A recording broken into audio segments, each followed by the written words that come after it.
آج کی یہ بھی تقریب اس حوالے سے بھی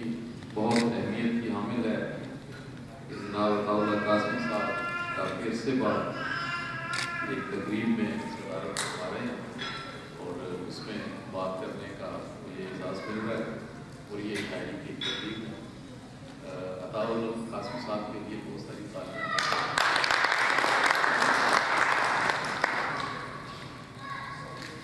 اور تینوں حضرات، ابھی تک خان سابق نے آپ کو شاید یہ نہیں بتایا کہ جو یاسین عاطف صاحب ہیں یہ کون سے ڈاکٹر ہیں۔ ان کے جو ملنے والے ہیں ان کو تو پتہ ہوگا، لیکن شاید کچھ لوگوں کو نہ یہ پی ایچ ڈی والے ڈاکٹر نہیں ہیں، یہ گیسٹرالوجسٹ ہیں اور وہ جو میدا اور آنکھ کے جو خاص اسپیشلسٹ ہیں اور امریکہ میں بہت نام ہے، ان کا ایک بڑا مقام ہے۔ تو یہ تعارف میں صرف اس لیے کروا رہا ہوں کہ یہ جو ہمارے ڈاکٹرز اور انجینئرز ہیں خاص طور پہ، ظاہر ہے یہ ذہنی لوگ تو ہوتے ہی ہیں، ایف ایس سی میں انہی کے مارکس آتے ہیں تو یہ ڈاکٹر یا انجینئرز بنتے ہیں، اور آج کل بھی جیسے میرٹ کی جو صورتحال ہے تو جب یہ ادب کی دنیا میں آتے ہیں تو اس میں بھی پھر ان کا نام اور ان کا مقام الگ بنتا ہے، اور اس کی بہت ساری مثالیں ہیں۔ ہمارے دوست ڈاکٹر جاوید انور مرحوم، ڈاکٹر وحید حسین عابد اور بہت سارے ثاقب حبیب، بہت سارے ڈاکٹرز ہیں جنہوں نے بہت اچھی شاعری کی اور اپنا ایک نام بنایا۔ ڈاکٹر ابرار احمد ہیں، نظم کے حوالے سے بہت اہم نام ہے۔ اور اب ان اتنے سارے ڈاکٹرز میں ہم نے کبھی یاسین عاطف صاحب کا نام کسی بریکٹ میں کہیں پہ نہیں سنا تھا۔ یہ کتاب ہے، یہ میرے لیے ایک بالکل خوشگوار حیرت تھی، اور جب مجھے یہ اندازہ ہوا کہ یہ میڈیکل ڈاکٹر ہیں تو میں یہ ضرور ایکسپیکٹ کر رہا تھا کہ اگر یہ شعر کہہ رہے ہیں تو یہ شعر برائے شعر کے لیے نہیں کہہ رہے، بلکہ اس میں بہت کچھ کہنا چاہتے ہیں، اس وجہ سے انہیں شاعری کا سہارا لے کے انہوں نے اپنا اظہار کیا۔ اب جیسے آپ نے بھی دیکھا ہوگا کہ وہ اپنے شعروں کو بھی انجوائے کر رہے ہیں، اس پہ داد دے رہے ہیں اور مسکرا کے اور بڑے اچھے خوش مزاجی سے اس محفل میں شامل ہیں۔ شاید صوفیہ بیدار نے انہیں دلہا کہہ دیا ہے، اس وجہ سے یہ ساری خوشی جو ہے وہ ہے، لیکن میں آپ کو یہ بتانا چاہتا ہوں کہ ڈاکٹر صاحب نے اسی جو ہے نا معصومیت سے اس کتاب کو صرف یہ کہا ہے کہ یہ میری ایک محبت کا ایک تجربہ ہے، اس کی شاعری ہے، اور انہوں نے روک دیا ہے بہت سارے پڑھنے والوں کو اس حد تک کہ یہ صرف شاعری محبت کے اظہار کی شاعری ہے۔ بے شک ہے اور اس کا اظہار بھی ہے، اس کے حوالے سے بھی میں تھوڑی سی بات کروں گا، لیکن خواتین و حضرات یہ شاعری عام روٹین کی شاعری نہیں ہے۔ اس کے اندر جس طرح سے اظہار کیا گیا ہے، جو بات کی گئی ہے، وہ تخلیقی سطح پر بہت اہمیت رکھتی ہے۔ میں اس لیے اس جانب اشارہ کرنا چاہوں گا اور آپ کی توجہ بھی دلانا چاہوں گا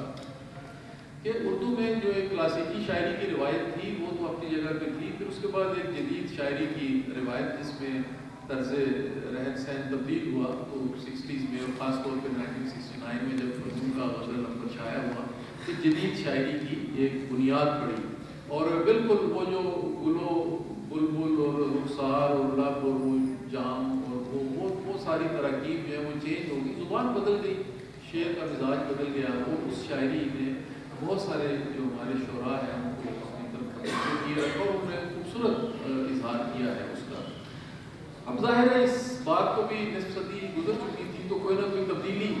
آگے آنی چاہیے۔ تبدیلی اس لیے بھی آتی ہے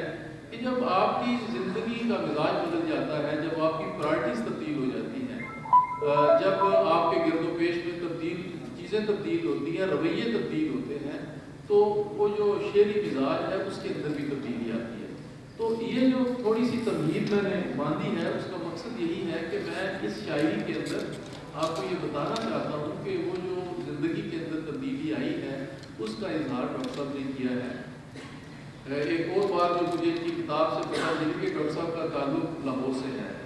لیکن یہ چونکہ پڑھتے وہاں ڈاؤ میڈیکل کالج کراچی میں رہے ہیں، اور وہیں پہ جو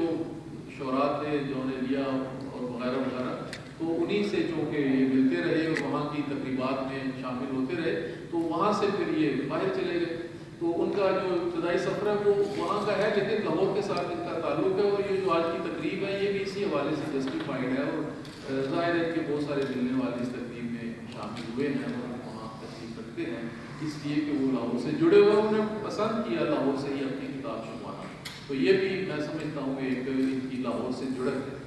تو میں جو بات کر رہا تھا جدید غزل، اس کو تھوڑا سا سمجھانے کے لیے، آپ لوگوں کو وضاحت کرنے کے لیے، کہ مثال کے طور پر شاعری میں جب یہ کہا گیا کہ ہر صبح پرندوں نے یہ سوچ کے پر کھولے، ان آہنی پنجروں کے شاید کوئی در کھولے، پھر اس کے بعد اسی بات کو جب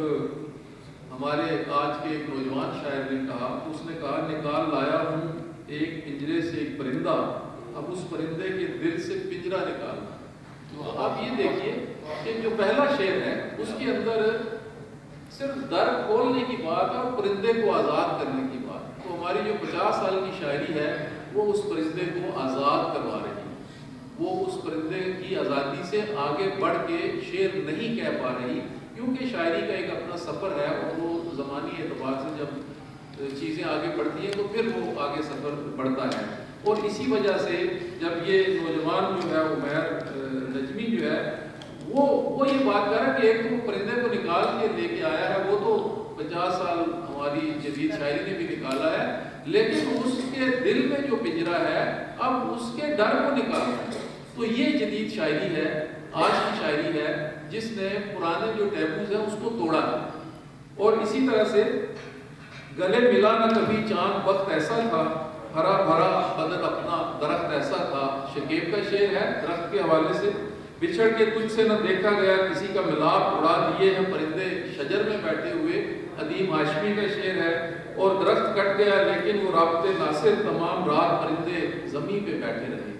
درخت کے ساتھ انسان کا اور پرندوں کا جو تعلق ہے، یہ تینوں اشعار میں نے آپ کو جدید شاعری کے جو نمائندہ شاعر ہیں ان کے آپ کو میں نے اشعار پیش کیے ہیں۔ اچھا، یہ جو پرندے کے ساتھ درخت کے ساتھ جو تعلق ہے ڈاکٹر یاسین عاطر کا، وہ اس سے الگ ہے۔ وہ اس سے الگ اس لیے ہے کہ وہ درخت اور پرندے کو ایک ڈفرینٹ اینگل سے دیکھتے ہیں، اور وہ اینگل اسی طرح ہی ہے کہ جب ادب میں اور آرٹ میں جتنے یہ پچھلے جو 400 سال گزرے ہیں، اس میں جو چیزیں دیکھی گئی ہیں وہ نارمل آئی لیول سے دیکھی گئی ہیں۔ ایک اسٹیشن پوائنٹ ہے 5 فٹ اونچا، آپ آنکھ کا لیول ہے، اس سے آپ کو جو نظر آتا ہے آپ اسی کو ہی دیکھتے ہیں۔ اس میں سب سے پہلے 2 ڈائمینشن میں چیزیں دیکھی گئیں، پھر 3rd ڈائمینشن ایڈ ہوئی، پرسپیکٹیو ایڈ ہوا، اور اس کے بعد پھر 4th ڈائمینشن ایڈ ہوئی۔ اور پیبلو پکاسو نے اس کے بعد کہا کہ یہ جو دیوار پہ مجھے نظر آ رہا ہے یہ تو ہے ہی، جو اس کے پیچھے ہے وہ بھی مجھے اسی اسٹیشن پوائنٹ سے نظر آنا چاہیے۔ یہ ایک ویو پوائنٹ تھا آرٹ کے اندر، جس کی تقلید میں فن جو ہے ہمارا، آرٹ، شاعری، بہت ساری چیزیں اسی کو ایلیبوریٹ کرتی رہی ہیں۔ لیکن اس زمانے میں جب کہ ٹیکنالوجی ایڈوانس ہوئی ہے تو وہ جو 5.5 فٹ پہ کھڑے ہو کے دیکھنے کا جو تصور ہے، آج کا جو شاعر ہے یا جو آج کا سائنٹسٹ ہے، اس نے اس کو بریک کیا ہے اور ایک اونچائی سے چیزوں کو دیکھا ہے۔ یعنی پہلے تو آپ زمین پہ، گلیلیو نے دیکھا کہ جہاز آہستہ آہستہ اوپر رہا ہے تو اسے لگا کہ زمین گول ہے، اس لیے وہ زمین پہ کھڑا ہو کر وہ دیکھ رہا تھا۔ یہ جو ڈاکٹر یاسین عاطر ہیں، سائنس کے اسٹوڈنٹ بھی ہیں، انہوں نے درخت کو یا چاند کو بہت اونچائی سے دیکھا ہے۔ میں ان کے کچھ اشعار اب اس وضاحت کے لیے پیش کرتا ہوں، اور یہ ایک غیر معمولی اضافہ ہے ہماری اردو شاعری میں۔ اردو شاعری میں درخت کو یا چاند کو یا اس کو اس آئی لیول سے دیکھ کے کہیں پہ بھی پیش نہیں کیا گیا، یہ صرف یاسین عاطر صاحب کی اختیار ہے۔ ازل سے ملتا رہا خلق کو میرا سایہ، میں ایک مہر ہوں لیکن شجر کے سر پر ہوں۔ یعنی آج تک درخت کا یہ کلیم رہا ہے کہ میں سایہ مہیا کرتا ہوں۔ ڈاکٹر صاحب نے اس تھیسس کو بریک کر دیا ہے، اس نے کہا نہیں، سورج ہے وہ کہتا ہے کہ میں ہوں تو یہ درخت سایہ دیتا ہے ورنہ میں نہیں دے سکتا۔ تو یہ بالکل صحیح بات ہے۔ ہمارا شاید اس آئی لیول سے اس نے درخت کو نہیں دیکھا تھا ابھی تک۔ ڈاکٹر صاحب نے دیکھا، ابر آ کر ٹھہر گیا اس پر، اب شجر خود بھی سائبان میں ہے۔ یہ پھر ایک نئی بات ہے کہ ابر ہے، بادل ہے، اور وہ اس سے بھی اونچا ہے،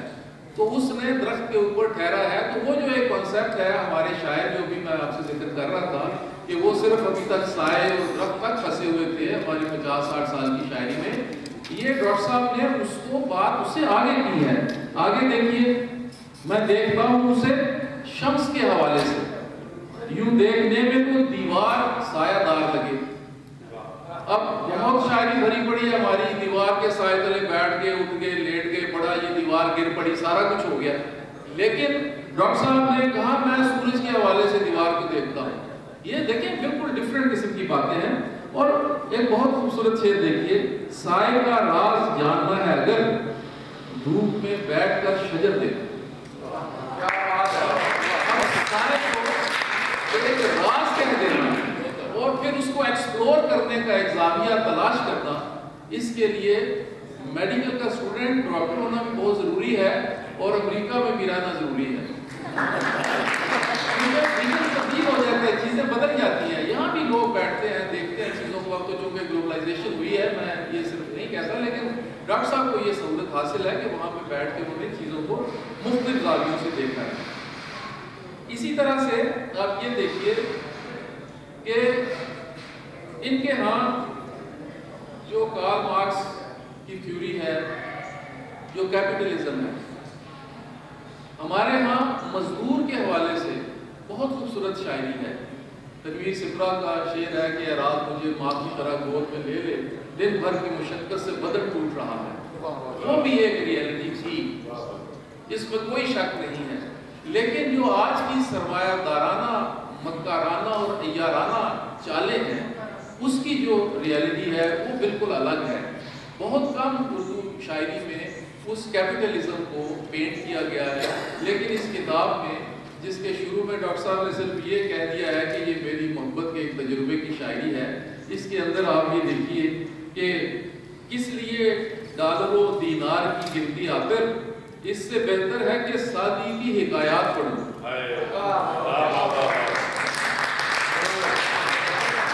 امریکہ میں بیٹھ کے کیپٹلزم کو چیلنج کرنا بہت غیر معمولی بات ہے. وہاں جب آپ کے ہر طرف لوگ جو ہے وہ پیسوں کی بات, ڈالر کی بات کر رہے ہیں, اتنے ڈالر, اتنے ڈالر, اتنے ڈالر, اور رشتے بھی اسی میں بولتے جا رہے ہیں. اور یہ دیکھیں انہوں نے آگے اس کی بھی بات کی ہے.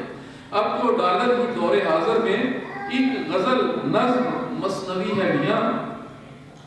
ہر یار میرا کوٹ کی ٹکسال ہے آخر, اور دوستی کو پیار کا دینار چاہیے.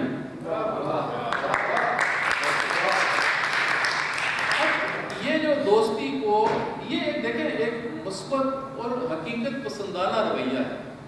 آپ کے جو دوست ہیں اس کے اندر یہ باتیں ہوتی ہیں, ہم ابھی تک اس کی نفی کرتے رہے ہیں. اب ہم نے اسے اس لیے بھی قبول کرنا ہے کہ یہ جو رویہ ہے یہ پوری طرح ہماری سوسائٹی میں پوری طرح چھا گیا ہوا ہے, اور اسی کا اظہار ڈاکٹر صاحب نے کیا ہے. اور جب یہ عشق اور محبت کی بات کرتے ہیں تو ایک خوبصورت انداز سے ایک اور حقیقت کی طرف اشارہ کرتے ہیں, اور بالکل پورے رسوخ کے ساتھ اور پورے کانفیڈنس سے دیکھیے, دیکھنے میں تو وہ ایک عام سی لڑکی ہے مگر عشق ہر روز بڑھا دیتا ہے قیمت اس کی.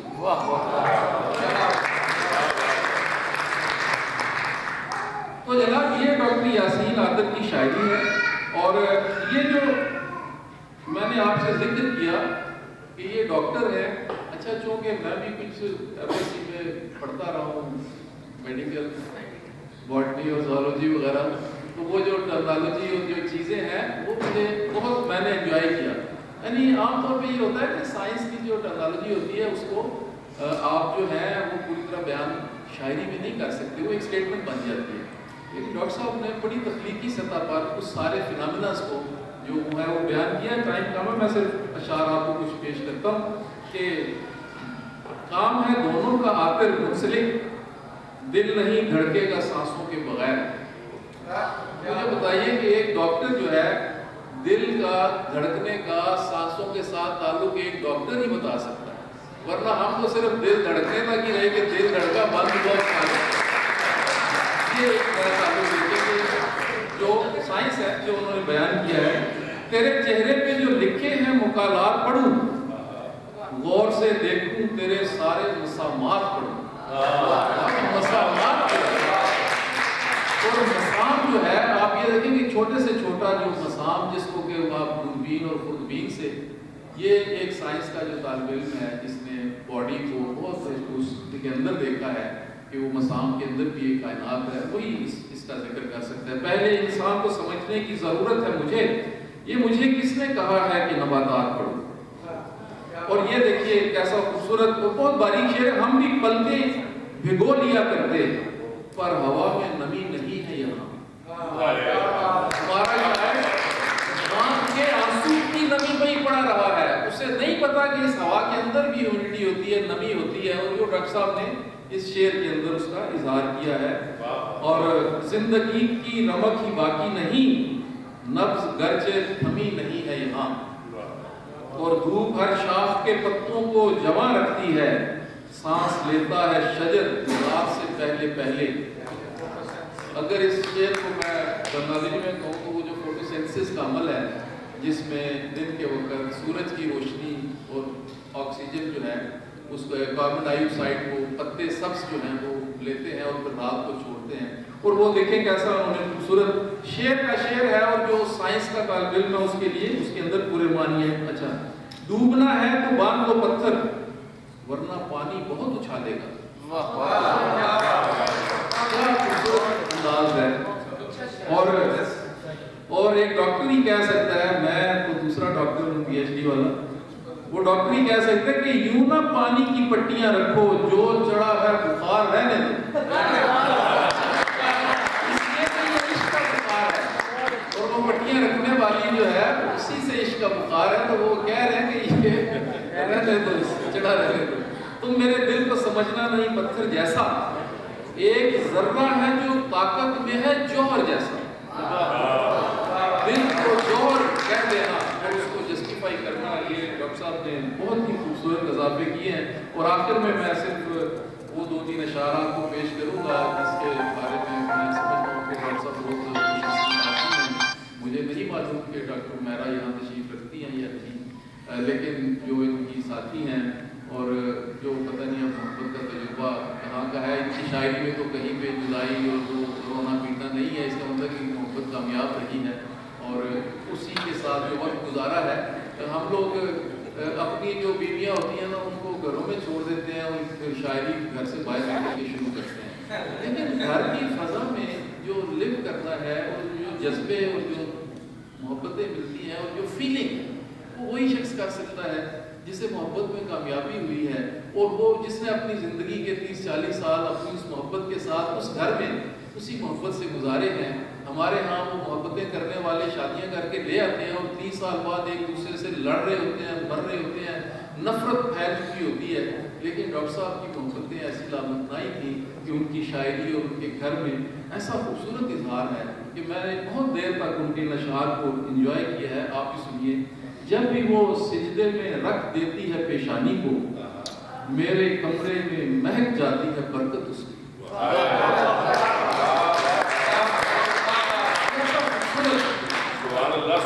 اور اگلا شعر دیکھیے، گھر بھی پکوان کی خوشبو میں بسا رہتا ہے۔ اب جب آپ کی بیوی اور یہ آپ کی جو محبوبہ ہے اس کے ہاتھوں کا جو پکوان ہے اس کی بات ہے کہ گھر بھی پکوان کی خوشبو میں بسا رہتا ہے، پھیلتی جاتی ہے ہر سمت ہی لذت اس کی۔ میں نے نہیں کہہ رہا صاحب، یہ جو گھر میں پکوان کی لذت کو شعر کے اندر ایسے خوبصورت انداز میں نے نہیں پڑھا کہیں جیسے انہوں نے پیش کیا۔ اور میں تیرے ساتھ بتا دوں یہ جوانی اپنی، رفتہ رفتہ تیرے پہلو میں ہی پورا ہو جائے۔ ڈاکٹر صاحب ایسا خوبصورت ماحول ہو اور ایسی پکوان کی لذت ہو اور ایسی بھرپور زندگی ہو